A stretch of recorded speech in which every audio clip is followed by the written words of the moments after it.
Hi friends, welcome back to my channel. எல்லோரும் எப்படி இருக்கீங்க ஃப்ரெண்ட்ஸ்? எல்லோரும் ஹாப்பியாக சேஃபாக இருப்பீங்கன்னு நினைக்கிறேன். ஸோ இன்றைக்கி நம்ம ரொம்ப யூஸ்ஃபுல்லான டிப்ஸ் தான் இந்த வீடியோவில் பார்க்க போகிறோம். நம்ம வீட்டில் நகை வெட்டுறதுக்கு யூஸ் பண்ணக்கூடிய இந்த நகை வெட்டியை வச்சு ரொம்ப பயனுள்ள வீட்டுக்கு இந்த வீடியோவில் பார்க்கலாம். ஃபஸ்ட்டு டிப்பு பார்க்கலாம். நம்ம மீனெல்லாம் வந்து க்ளீன் பண்ணுறதா இருந்தாலும் சரி, ஒரு சில சமயத்தில் வந்து கையில் எதுனா குத்திடுச்சு அப்படின்னா, ஸோ கையில் இருக்கக்கூடிய அந்த முள் எடுக்கிறதுக்கு அழகாக பாருங்கள், நம்ம விரல்களால் எடுக்க முடியாது. ஸோ இந்த மாதிரி நகை வெட்டியை வச்சு அழகாக நம்ம தனியாக வந்து ரிமூவ் பண்ணி எடுக்கலாம். ஸோ இதனால் பார்த்திங்க அப்படின்னா, நம்ம கையெல்லாம் வந்து ஒரு சில டைமில் முள் குத்திச்சு அப்படின்னா ரொம்ப நேரம் நம்மளால் வந்து வேலை செய்ய முடியாது. கை வந்து அந்த விரல்கள் வலிச்சிட்டே இருக்கும். ஸோ இந்த மாதிரி நீங்கள் ட்ரை பண்ணி முள் கூட தனியாக எடுக்கலாம். அடுத்து பாருங்கள், இந்த மாதிரி கவர்லாம் நம்ம முடிச்சு போட்டுட்டோம் அப்படின்னா அதை ரிமூவ் பண்ணுறதுக்கு அழகாக அந்த நகைவெட்டிக்குள்ளே ஒன்று இருக்கும்ல, இந்த அழுக்கெல்லாம் க்ளீன் பண்ணுறதுக்கு. ஸோ அந்த இதை வச்சு நீங்கள் அழகாக இந்த முடிச்சை வந்து சூப்பராக வந்து நீங்கள் தனியாக எடுக்கலாம். பாருங்கள், அழகாக தனியாக எடுத்தாச்சு. அடுத்து பாருங்கள், நம்ம ஒயர்லாம் கட் பண்ணோம் அப்படின்னா அதில் வந்து செம்பு தனியாக வரத்துக்காக நான் இந்த மாதிரி ஒயரை நம்ம தனியாக கட் பண்ணி எடுப்போம். ஸோ அதை வந்து இந்த மாதிரி நகைவெட்டில் நீங்கள் தனியாக இந்த பிளாஸ்டிக்கை மட்டும் கட் பண்ணிங்கன்னா தனியாக வந்து செம்புமே அழகாக தனியாக உங்களுக்கு சூப்பராக வெளியே தெரியும். இப்போ பாருங்கள், மேலே இருக்க அந்த இது இருக்குல்ல, கட் பண்ணக்கூடிய இதை எடுத்துகிட்டு நீங்கள் அதுக்கப்புறம் வந்து இந்த மாதிரி ப்ரெஸ் பண்ணி லைட்டாக திருப்பி விட்டீங்க அப்படின்னா தனியாக ஒயரு சூப்பராக வந்து வெளியே வந்து நிற்கும். ஸோ இதை வந்து மேல் போர்ஷன் இந்த இடத்துல வந்து நீங்கள் தனியாக வந்து எடுத்துடணும். எடுத்ததுக்கப்புறம் இந்த மாதிரி பண்ணணும். அடுத்து பாருங்கள், நம்ம வீட்டில் இந்த மாதிரி நகைலாம் கட் பண்ணோம் அப்படின்னா நகம் கட் பண்ணும்போதே அங்கங்கே செதறி விழுந்துடும். ஸோ எப்பவுமே நீங்கள் நகைலாம் கட் பண்ணுறீங்க அப்படின்னா டைரெக்டாக நகை வெட்டி வச்சு நீங்கள் இந்த மாதிரி வெட்டாமல் நான் சொல்கிற டிப்ஸை கண்டிப்பாக உங்கள் வீட்டில் ட்ரை பண்ணி பாருங்கள். ஓரப்பகுதியில் இந்த மாதிரி 2 சைடுமே டேப்பை போட்டு அதுக்கப்புறம் நீங்கள் நகை கட் பண்ணீங்க அப்படின்னா நம்ம கட் பண்ணக்கூடிய அந்த நகை எல்லாமே அழகாக வந்து உள்ளே வந்து விழுந்துடும். இதனால் வந்து வெளியே தெரித்து எங்குமே விழாது.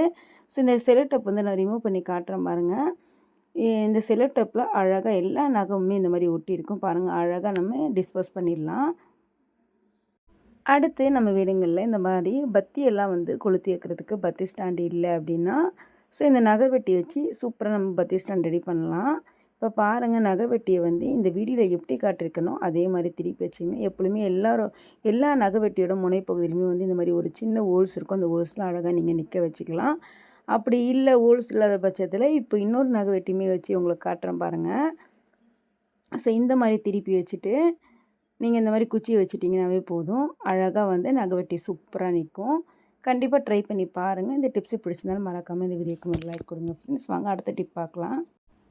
அடுத்து பாருங்கள், நம்ம எதுனா வந்து இந்த மாதிரி பாக்ஸ் ஐட்டம் எதுனா வாங்கிட்டோம் அப்படின்னா அதில் இந்த மாதிரி டேப் ஓட்டியிருக்கோம். ஸோ அதை ரிமூவ் பண்ணுறதுக்கு அழகாக வந்து நம்ம நகை வெட்டியை கூட யூஸ் பண்ணிக்கலாம். எப்பவுமே நகை வெட்டிக்குள்ளே பார்த்தீங்க அப்படின்னா நகத்துள்ள க்ளீனெல்லாம் வந்து ரிமூவ் பண்ணுறதுக்கு தனியாக கொடுத்துருப்பாங்க கத்தி மாதிரி. ஸோ அதை வச்சு நீங்கள் இந்த மாதிரி தனியாக டேப்பை வந்து கிழிச்சு எடுக்கலாம். அது மட்டும் இல்லை, நம்மளோட குக்கர் மூடியெல்லாம் வந்து ரொம்ப லூஸாக இருந்துச்சு அப்படின்னா ஸோ அந்த கத்தி பகுதியை வச்சு அழகாக திருவி விட்டீங்க அப்படின்னா நல்லா டைட்டாக ஆயிரும்.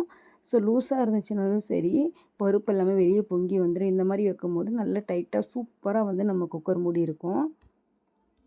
அதே போல் இங்கே பாருங்கள், நம்ம வீட்டில் இந்த மாதிரி மூடியெல்லாம் வந்து அந்த மூடி பகுதி தூக்கக்கூடிய இந்த பகுதி வந்து அதாவது இந்த நெட்டு வந்து ரொம்ப வந்து லூஸாக இருக்கும். ஸோ அந்த மாதிரி சமயங்களில் டைட் பண்ணுறதுக்கு இதை வந்து நம்ம யூஸ் பண்ணிக்கலாம். ஸோ நம்ம வீட்டில் இருக்கக்கூடிய நகை வெட்டியெல்லாம் வந்து மறுபடியுமே வந்து நல்ல ஷார்ப்னஸ் ஆக்கணும்னா இந்த மாதிரி கொஞ்சம் அலுமினியம் பாயில் பேப்பர் எடுத்துக்கங்க. அதை வந்து குட்டி குட்டியாக நீங்கள் கட் பண்ணி போடலாம். அப்படி இல்லைன்னா கல்லுப்பில் கூட நீங்கள் வச்சு லைட்டாக ப்ரெஸ் பண்ணிகிட்டே இருந்தீங்கன்னா அந்த இடத்துல வந்து நல்ல ஷார்ப்னஸ் ஆகும். அது மட்டும் இல்லை, அதாவது நம்ம குடிக்கக்கூடிய அந்த கூல்ட்ரிங்க்ஸோட பாட்டிலை வந்து ரிமூவ் பண்ணுறதுக்கு இது யூஸ் ஆகும். கண்டிப்பாக ட்ரை பண்ணி பாருங்கள் ஃப்ரெண்ட்ஸ். அடுத்து பாருங்கள், இந்த மாதிரி கண்டென்ஸ் மில்க்கு, கீ இந்த மாதிரி டின்னு மாதிரிலாம் வாங்கணும் அப்படின்னா அழகாக ரிமூவ் பண்ணுறதுக்கு இதை வந்து நம்ம யூஸ் பண்ணிக்கலாம். பாருங்கள், இந்த மாதிரி எடுத்து விட்டிங்கன்னா அழகாக நகர்ந்து மேலே வந்துடும். ஸோ உள்ளே இருக்க இதுவுமே வந்து நம்ம அழகாக வந்து கட் பண்ணுறதுக்கு இது யூஸ் பண்ணலாம். பாருங்கள், உள்ளே ஒரு சில டைமில் வந்து அலுமினியம் கொடுத்துருப்பாங்களா, ஸோ அது எல்லாமே கட் பண்ணுறதுக்கு கூட இதை வந்து யூஸ் பண்ணிக்கலாம். ட்ரை பண்ணி பாருங்கள் ஃப்ரெண்ட்ஸ். இந்த டிப்ஸ் பிடிச்சாலும் மறக்காமல் இந்த வீடியோக்கு ஒரு லைக் கொடுங்க. அடுத்த டிப் பாருங்கள், நம்ம வீட்டில் எதனா வந்து ஒரு பொருளை வந்து நம்ம கயிறால் வந்து கட்டி வச்சுருப்போம். ஸோ அந்த மாதிரி கயிறால் கட்டி வைக்கக்கூடிய பொருட்களை வந்து இந்த மாதிரி அழகாக வந்து நம்ம எப்படி ரிமூவ் பண்ணுறேன்னு பார்க்கலாம். ஸோ நகை வெட்டிக்குள்ளே இந்த மாதிரி அழுக்கு ரிமூவ் பண்ணுறதுக்கு தனியாக ஒரு கத்தி மாதிரி இருக்கும்ல, ஸோ அதை வச்சு நீங்கள் இந்த லாக்கை எடுத்து விட்டிங்கன்னா கயிறு அழகாக சுலபமாக தனியாக ரிமூவ் ஆகி வந்துடும். ட்ரை பண்ணி பாருங்கள். ஸோ இவ்வளோ நேரம் டிப்ஸு பார்த்தோம். இப்போ நல்ல ஒரு டேஸ்டி அண்ட் எம்மியான டெலிஷியஸான ஒரு மாங்காய் ஊறுகாய் பார்க்கலாம். ஸோ இப்போது மாங்காய் சீசன்றனால கண்டிப்பாக இந்த மாதிரி மாங்காய் ஊறுகாய் ட்ரை பண்ணி பாருங்கள். இன்றைக்கி மாங்காய் ஊறுகாய் பார்த்தீங்க அப்படின்னா ஒரு 1/4 கிலோ அளவு மாங்காயில் நான் மாங்காய் ஊறுகாய் செய்கிறேன். ஸோ எப்பொழுதுமே மாங்காய் ஊறுகாய் பொறுத்த வரைக்கும் எந்த ஒரு ஈரப்பதமும் இருக்கக்கூடாது. அதனால் ஒரு 15 நிமிஷம் நான் வந்து வெயிலில் வச்சு எடுத்திருக்கேன். ஸோ இந்த மாங்காவை நம்ம தனியாக இந்த மாதிரி ஒரு பாத்திரத்தில், அகலமான பாத்திரத்தில் நம்ம இதை வந்து சேர்த்துக்கலாம். முழுக்க முழுக்க பார்த்திங்கன்னா அடுப்பில் நம்ம எதுவுமே செய்ய போகிறது கிடையாது. வெறும் எண்ணெய் மட்டும் தான் நம்ம சூடு பண்ண போகிறோம். ஸோ இந்த மாதிரி பாத்திரத்தில் நான் போட்டாச்சு. ஸோ இதுக்கப்புறம் வந்து நம்ம கல்லுப்பு சேர்த்துக்கலாம். ஒரு சிலர் பார்த்திங்க அப்படின்னா மோஸ்ட்லி வந்து சால்ட் உப்பு தான் சேர்ப்பாங்க. சால்ட் உப்பு சேர்க்குறது பதில் இந்த மாதிரி கல்லுப்பு சேர்த்திங்க அப்படின்னா அது எந்த அளவுக்கு ஊறுதோ அந்த அளவுக்கு நம்மளுக்கு மாங்காய் வந்து நல்ல டேஸ்ட்டாக கிடைக்கும். உப்பு சேர்த்ததுக்கப்புறம் நல்லா இந்த மாதிரி கிளறி விட்டுக்குங்க. கிளறினதுக்கப்புறம் வந்து இதில் வந்து ஒரு 10லேருந்து 12 பல் பூண்டு சேர்த்துருக்கேன். அந்த பூண்டையுமே வந்து நல்லா காய வச்சதுக்கப்புறம் தான் இது கூட நம்ம சேர்க்கணுமே. எந்த அளவுக்கு நம்ம செய்யக்கூடிய அந்த மாங்காய் ஊறுகாய் ஆகட்டும், இல்லை எந்த ஊறுகாய் ஆகட்டும், ஈரப்பதம் இல்லாமல் இருந்துச்சு அப்படின்னா அந்த மாங்காய் ஊறுகாய் வந்து நீண்ட நாட்களுக்கு வரும். ஏன்னா நம்ம இதை அடுப்பில் வச்சு செய்ய போகிறது கிடையாது. வெளியவே நம்ம பாத்திரத்தில் மிக்ஸ் பண்ணி தான் செய்ய போகிறோம். அதனால் எந்த ஒரு ஈரப்பதமும் இருக்கக்கூடாது. ஸோ இப்போ இது சேர்த்ததுக்கப்புறம் வந்து வீட்டில் இருக்கக்கூடிய, அதாவது நம்ம குழம்பு மிளகாய்த்தூள் எடுக்கக்கூடாது, நார்மல் மிளகாய்த்தூள், அதாவது நம்ம அரைக்கக்கூடிய மிளகாய்த்தூள் எடுக்கக்கூடாது. இதுக்குன்னு வந்து பார்த்திங்க ஊறுகாய்க்குன்னு நம்ம சக்தி மிளகாய் போட்டோம் அப்படின்னா செம்ம டேஸ்ட்டாக இருக்கும்.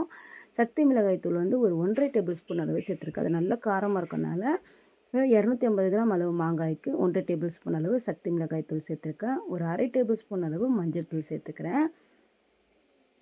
ஸோ அதுக்கப்புறம் வந்து நான் ஒரு 1½ டேபிள் ஸ்பூன் அளவு வெந்தயம், 1½ டேபிள் ஸ்பூன் அளவு கடுகு, இது ரெண்டுமே வந்து நல்லா வறுத்து அதுக்கப்புறம் வந்து மிக்ஸி ஜாரில் அரைச்சி எடுத்துருக்கேன். மிக்ஸி ஜார்லையுமே அரைக்கும் போது எந்த ஒரு ஈரப்பதம் இல்லாமல் அரைச்சி எடுங்க. அப்போ தான் வந்து ஒட்டாது.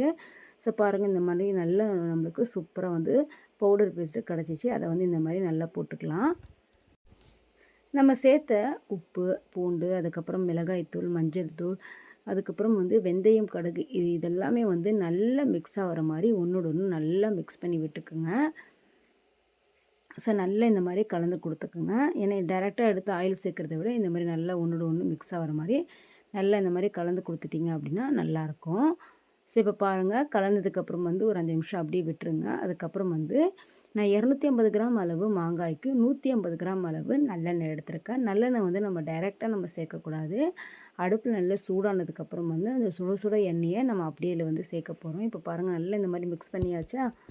இப்போ இதில் வந்து நம்ம சுட சுட எண்ணெயை நம்ம சேர்த்துக்கலாம். விருப்பப்பட்டால் ஒரு சிலர் பார்த்திங்கன்னா மாங்காய் பீஸுனா வந்து நான் கொஞ்சம் பெருசாக போட்டிருக்கேன். ஒரு சிலருக்கு வந்து சின்னதாக குட்டி குட்டியாக வேணும்னாலும் போட்டுக்கலாம். ஒரு சிலருக்கு கொஞ்சம் பெருசாக சாப்பிட்றதுக்கு பிடிக்கும். அதான் நான் பெருசாக போட்டிருக்கேன். ஸோ நீங்கள் எந்த அளவுக்கு சின்னதாக போட்டாலும் அந்தளவுக்கு பார்த்திங்கன்னா சீக்கிரமாக நம்மளுக்கு அந்த நல்ல ஊறி செம்ம டேஸ்ட்டாக கிடைக்கும். இப்போ பாருங்கள், எண்ணெய் சேர்த்ததுக்கப்புறம் வந்து நல்லா இந்த மாதிரி கிளறி கொடுத்துக்கோங்க. இதை வந்து நல்ல வெயிலில் குறைஞ்சபட்சம் ஒரு 3 நாளைக்கு ஒரு 3 மணி நேரமாவது நம்ம வச்சு எடுக்கணும். ஸோ அப்பப்போ பாருங்கள், நல்லா இந்த மாதிரி கிளறி கொடுத்துக்குங்க. கிளறி கொடுத்ததுக்கப்புறம் வந்து இதை வெளியவே, அதாவது ஃப்ரிட்ஜில் வைக்கக்கூடாது, வெளியே தான் வைக்கணும். நீங்கள் வெயிலில் வச்சு எடுத்துகிட்டு வரீங்கன்னா ஈவினிங் டைமில் வெளியே வைக்கணும், ஃப்ரிட்ஜுக்குள்ளே வைக்கக்கூடாது. 3 நாளுக்கு அப்புறம் வந்து பாட்டிலில் ஸ்டோர் பண்ணிட்டு அதுக்கப்புறம் நீங்கள் ஃப்ரிட்ஜில் வைக்கலாம். ஸோ இந்த மாதிரி செய்யும்போது நம்மளோட மாங்காய் ஊறுகாய் செம்ம டேஸ்ட்டாக இருக்கும் ஃப்ரெண்ட்ஸ். கண்டிப்பாக ட்ரை பண்ணி பாருங்கள். ஓகே ஃப்ரெண்ட்ஸ், இந்த வீடியோவில் சொன்ன டிப்ஸ் ஆகட்டும், இந்த மாங்காய் ஊறுகாய் ஆகட்டும் கண்டிப்பாக உங்களுக்கு பிடிச்சிருக்கும்னு நினைக்கிறேன். பிடிச்சிருந்தா மறக்காமல் நம்மளோட சேனலை சப்போர்ட் பண்ணி சப்ஸ்கிரைப் பண்ணிக்கோங்க.